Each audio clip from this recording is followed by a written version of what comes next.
Today, Queen Elizabeth II is the head of state of the great nation of the Hebrew Covenant called Great Britain.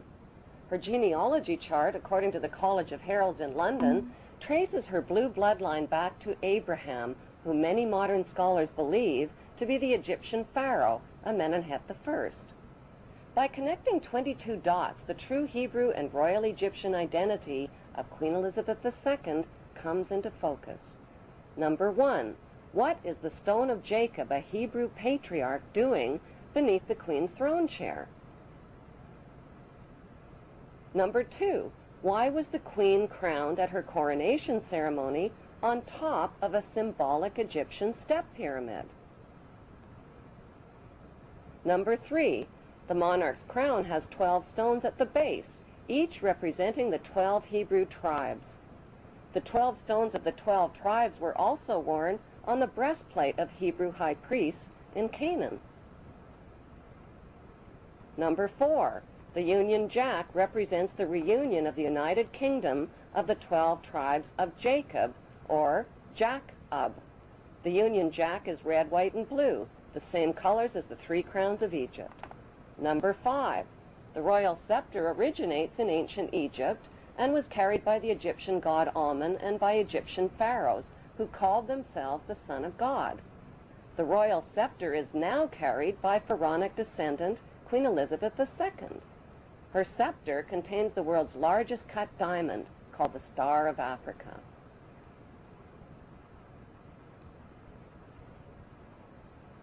Number 6. The Queen's punishing flail or whip is partially hidden under her arm. The flail or whip also originates with the pharaohs of ancient Egypt. Number 7. The symbol of the bee can be found within the Queen's royal wardrobe.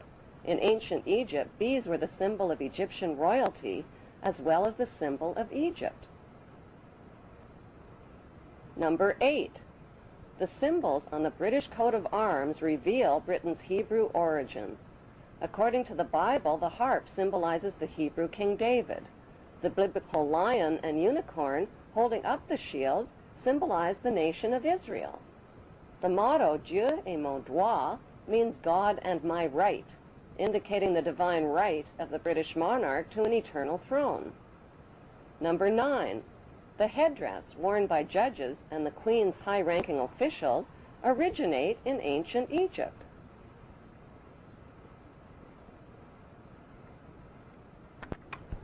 Number 10. Kilts, like the one worn by Prince Charles, originate with the Egyptian pharaohs who wore white kilts. Number 11. The hymn, Zadok the Priest, written by Handel, was performed at the Queen's coronation in 1952. Zadok the Priest was the biblical priest who anointed the Hebrew King Solomon while the people cried, "God save King Solomon! Long live King Solomon! May the king live forever!" God save Queen Elizabeth. Long live Queen Elizabeth. May the Queen live forever.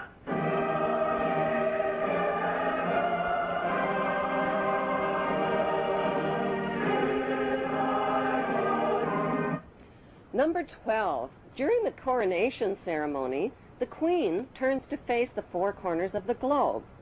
The orb carried by the Queen represents the globe over which the monarch rules. Number 13. The monarch's coronation gifts of a rod, bracelets, and a ring are a reenactment of the Bible story of the Hebrews, Judah, and Tamar. Number 14. Royal jubilees originate in ancient Egypt. Egyptian pharaohs celebrated their jubilees after 30 years of rule. In pharaonic tradition, the Queen has celebrated both silver and golden jubilees.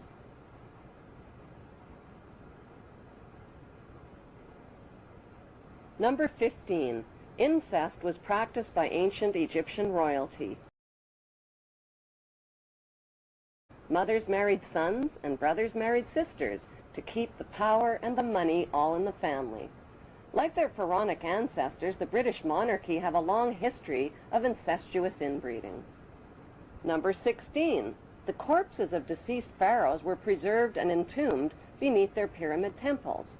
The corpses of 19 deceased British monarchs are also preserved in marble tomb slabs beneath the modern-day temple called Westminster Abbey.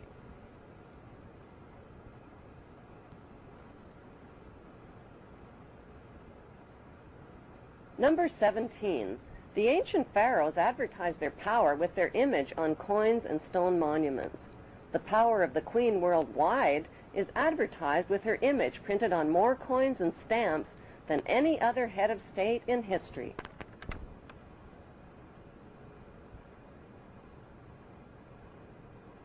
Number 18. The structure of government in ancient Egypt was a step pyramid model, with the Grand Vizier priesthood one step below the pharaoh. Today's monarchy reigns using a much more sophisticated pyramid model of authority.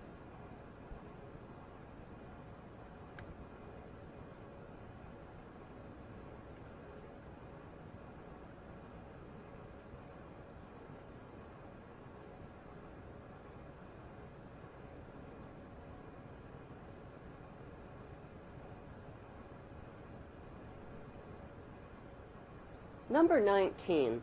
The Pope's headdress is strikingly similar to the headdress of the Egyptian god Amun. His bent cross resembles the scepter of Amun. Number 20. Like the Egyptian pharaohs, British monarchs wear signet rings, which over the millennia have been passed down from their Hebrew ancestors. Number 21. The British Mint recently printed legal tender coins called the One True Ring and the Ring of Power. On one side of the coin is Queen Elizabeth II. On the flip side is the ring from Lord of the Rings. These legal tender coins printed by the British Mint raise the disturbing question, who is the real Lord of the Rings? One ring to rule them all. The inscription on the ring reads, "One ring to rule them all, one ring to find them, one ring to bring them all, and in the darkness of their ignorance bind them." Number 22. The covenant that the biblical God gave to Abraham was a promise to make his name great and to make for him a great nation. Today, Great Britain is the only nation called great. In Hebrew, the word Britain literally means land of the covenant, and British means man of the covenant. How on earth did the Hebrew throne of ancient Egypt and Canaan end up in Great Britain under Queen Elizabeth II?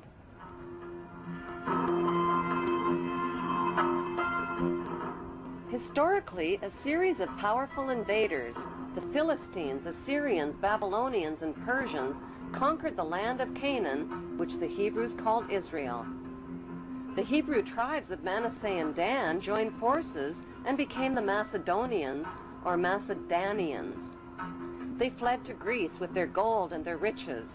They wore white kilts like the Egyptian pharaohs, played goatskin bagpipes, adopted the Greek culture, and settled along the river Danube, which they named after the tribe of Dan. By 322 BC, their leader, Alexander the Great, reconquered Egypt and appointed his general, Ptolemy I, as the new Hebrew pharaoh of Egypt.